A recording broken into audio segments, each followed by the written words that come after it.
Welcome to The Beat. I am Ari Melber. We have a big show tonight. President Biden touting his historic COVID bill. News on Republican confusion about how to deal with something. Are they for it or against it? Also tonight, I'm thrilled to tell you, award-winning journalist Soledad O'Brien joins us here live. That's in this upcoming segment, so we'll see her very soon. Plus, there are charges now, officially, in the death of Capitol Hill police officer Brian Sicknick. Neil Katyal joins us on that important story later. But we begin right now with President Biden heading out on this tour. He is going to go to multiple states along with Vice President Harris and their partners. A landmark stimulus bill that has been stalked, as everybody knows now, with these progressive options, these answers, these ideas for what should be done to tackle the COVID crisis, such as it is now, and to try to rebound and get on the road forward.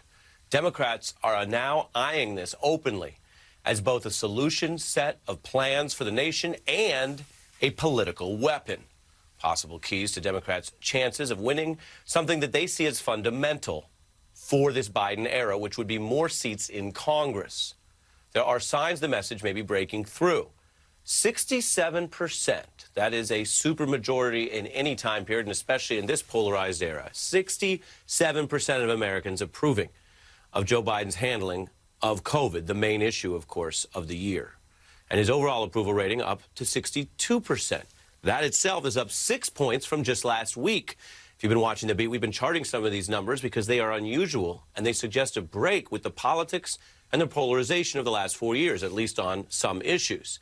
It speaks to a bet that President Biden and his team are making, that Americans obviously need help, that this doesn't have to be about party, no matter what happens in Washington, and that the federal government providing that help will put Republican politicians in a bind if they won't get on board and work with Democrats. Now, as I mentioned, we have a big show. We have Soledad O'Brien coming up, but we begin with a friend of ours who has walked through so many of these issues in the recent era, Joan Walsh, national affairs correspondent for The Nation. Good to see you. Good to see you, too. I wanted to begin with you because you have charted this for a long time. I think MSNBC viewers and your readers know that. The debates over health care in the Obama era, everything in the last 4 years. And what we see tonight, which is President Biden and Vice President Harris and a lot of other Democrats saying this is big, they're proud of it. Parts of it are obviously big spending liberalism. They're saying great. And not only that, they're going to go out and tour on it. What do you see as important here? Because it's where the policy meets the politics, as I mentioned. Well, I think even small things like the vice president going to a vaccination site, Ari, is a big thing. You know, I think that they cannot let the COVID pieces of this get lost in the bigger picture, even though I love the bigger picture and they need to sell that, and I'll say more about that. But I thought it was great that she got out there. I think they really have to show that we are helping get the vaccine out there. We are helping open schools. I mean, this is so important. There's lots of money to do that. I don't know that it's sufficient. We don't know what will be sufficient, but they really are addressing, they're not coming down on a side of parents, teachers unions, this whole awful thing we've been seeing. They are really saying there's a way to do it safely, and we are going to provide the funding and the infrastructure to do it safely. So I think, things like that are big. People want to feel like we're getting back to some good kind of normal. And then the underlying things that are I think, going to take months to surface, but they need to be talking about them, is that this bill is really this already passed plan is going to deal with structural unemployment. It's going to put a lot of people back to work or back fully to work who had been left out even before COVID. And I think they know that. And I think that they are going to be about explaining that too. But I think they've just got to get out there, show what's happening, and just build up the hope. There's like a, pent up demand for hope. And this bill is going to start to meet that demand, I think. I hear that. Joan stays with us. I want to spotlight another piece of this, which is Republicans trying to take credit for a stimulus package that, as people following politics know, 0 Republicans supported in Congress. Some of them getting exposed for this. Now, Republican Congresswoman Maria Elvira Salazar has been touting the inclusion of, quote, bipartisan relief, that's her term, for small businesses. Of course, she was part of the partisan wall against it. Similar hypocrisy on display with Republican Senator Roger Wicker, and he got some heat for that. It's part of a wider issue for Republicans struggling to villainize what Biden is doing, which gets hard when you think about the way Biden empathizes and the general approach he's taken and how out of step what you're about to see is with most of the country in the polling I mentioned. Some of it borders on the ridiculous. An egomaniac and a narcissist taking credit for the work of Donald Trump. This is a free country. How dare you tell us who we can spend the 4th of July with? I didn't know he was a party planner. Threatens to take away the cookie if the little children don't behave. The word that came to my mind was bizarro. It was a bizarro speech. It seemed a tad like a funeral for America. Most disgusting, propagandistic speech that a demagogue, even a politician, has ever given. Joan stays with us, and we bring into the conversation Professor Jason Johnson. Your thoughts, sir? It's like Joe Biden is Mike Jones. Like nobody wanted him back then, but now that he's passed the stimulus bill, everybody wants their hands on the stimmy. Everybody wants to take credit for it. Everybody wants it in their community. It's so back bizarre. Then they didn't want him. Now they all on him.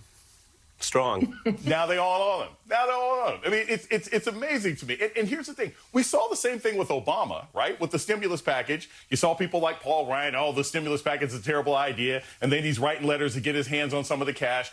That is what we're seeing right now with Joe Biden. And here's the problem, though. I don't think this is going to hold up. I think as the stimulus money starts to the COVID relief money starts to creep into neighborhoods, the biggest thing, if some of this money can be put, and it can be, towards school repair, ventilation, getting people back into buildings, it will be very hard for a local Republican member of Congress or the Senate to take credit for people getting back into school this fall or next summer when they didn't vote for it. And that's why I think this is really going to blow up in their faces. Joan? Yeah, and I think Democrats have to make sure that happens. I mean, I think they have to just consistently, and I see it on Twitter. I see it with some of our, hilarious Congress people just calling them out. You will not get away with taking credit for this because, okay, maybe you think there was an amendment, there was an idea, you had a conversation, you voted to kill this piece of legislation. If you had your way, none of this money would be going out for anything to anybody. You cannot pull this off, people. And I just see so much more sophistication. And, we just have so many more I hope this doesn't sound trivial, but we have so many more members of Congress, House and Senate, who are smart about social media and use it really well. They don't stoop to a, sad level. They're not mocking people. They're not ginning up mobs against people, but they are funny and they are just there for everything. And I think it matters. I think it's going to be very hard for these liars to pull this off. Yeah, Joan, you're talking about the way politics lives now. And while whatever the newest platform may be, can feel, as you said, potentially trivial or somehow different, FDR had radio fireside chats. Kennedy was a master of television. Barack Obama used the internet to great effect for fundraising. It really helped him get around part of the establishment, but it was an earlier stage. We now have, as you say, people like AOC and others in the Democratic caucus who are using that to do truth squatting and fact checking, as well as what else it can be for, which is sharing pictures or recipes or anything else, right? It's part of it. And I do think it's interesting, both of you speaking to the point that there's kind of a Republican problem here of a reverse John Kerry. And they're basically saying when it comes to the stimulus, they were for it after they were against it. And that never plays well in politics. I have one more item I want to hit, but Jason, go ahead. Well, yeah, and that's the problem. It's like people can see. This is what I've always said about spending money. Tax cuts, you may or may not feel it. It depends on what you own. Joe Biden may not put his names on the stimulus checks, right? But people know where the money came from. They're going to know where the new bridge came from. They're going to know that school is open because it came from the money. It's something that people can touch and feel and has changed their lives. And it's very hard to take credit for something that you didn't lay your hands on to begin with. Both of our panelists say the other piece we want to hit is we're tracking different parts of this that are so important. The vaccine rate, which we all track in the media, and now some partisan fissures. News today that a third of Republican voters are saying they just won't get the vaccine. NBC News just caught up with some of them. I think the whole coronavirus was probably largely political, and I would think that the vaccine would probably go along with that. I don't think that it's 100% safe and effective. I don't trust the vaccine at all. Now, people are entitled to their feelings and their health freedom. The news, though, comes at an interesting time because there have been, of course, public health advocacy efforts. We've done fact checks on this. The vaccine is safe. It is working. And there are shifts in attitudes among what are sometimes called vaccine hesitance cohorts. For example, among Black and Hispanic Americans, there was a more initial hesitancy seen, but they now in polling are just as willing and sometimes more so to get the vaccine compared to white Americans. Last winter, people of color voiced more concerns.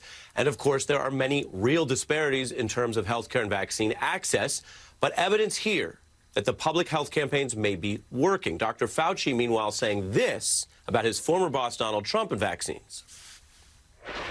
I think it would make all the difference in the world. He's a very widely popular person among Republicans. If he came out and said, go and get vaccinated, it seems absolutely inevitable that the vast majority of people who are his close followers would listen to him. That's the doctor's view. We have to be as precise as possible. It is true that former President Trump told his followers to get the vaccine in his one post-presidential speaking address at CPAC. Meanwhile, President Biden's actually downplaying the idea that Trump is much of a factor. He says it's more important what people and conservatives hear from their own social groups and networks. Jason and Joan are here. Joan, your thoughts on this, because one key part of public health messaging is to engage people, to be factual, and to be as respectful and inclusive as possible, whether someone is against it because of what they heard and read, or because they are a libertarian with skepticism of the government, or they have other skepticism of the government. But all this playing out now, and we're seeing the public health messaging chipping away at some, but not some of those younger Republicans. Joan. I think it's really interesting, Ari, because we did have, and it was a very real, I think, in the beginning, concern among African Americans and other groups that they were not sure that this was okay, and it was deeply rooted in historic racism, racist health practices. But what's been really great to see is that there's been an effort at outreach, and it's been very successful. People have been reached where they are. It's not enough yet. The vaccine is not nearly available enough in a lot of communities, but the skepticism is going down and the rate of vaccination is going up. And I liked what President Biden said today. I do think that a lot of people who, God bless them, their allegiances with Trump, they're still reachable by their pastor, their doctor, public health people, their sister-in-law. I think that it probably could be a similar kind of effort that reaches them where they are. And I don't think we need Donald Trump. I don't think we're going to get him. I don't think we should be looking at that kind of celebrity public health outreach. I think it's better to be close to the community. Right, and getting the right information out, and then people can steep themselves in it. The age gap also interesting because elderly Republicans who have seen the damage are not as quick to be ideological about passing on this, which speaks to some of the obvious risk factor. Joan and Jason kicking us off tonight. My thanks to both of you.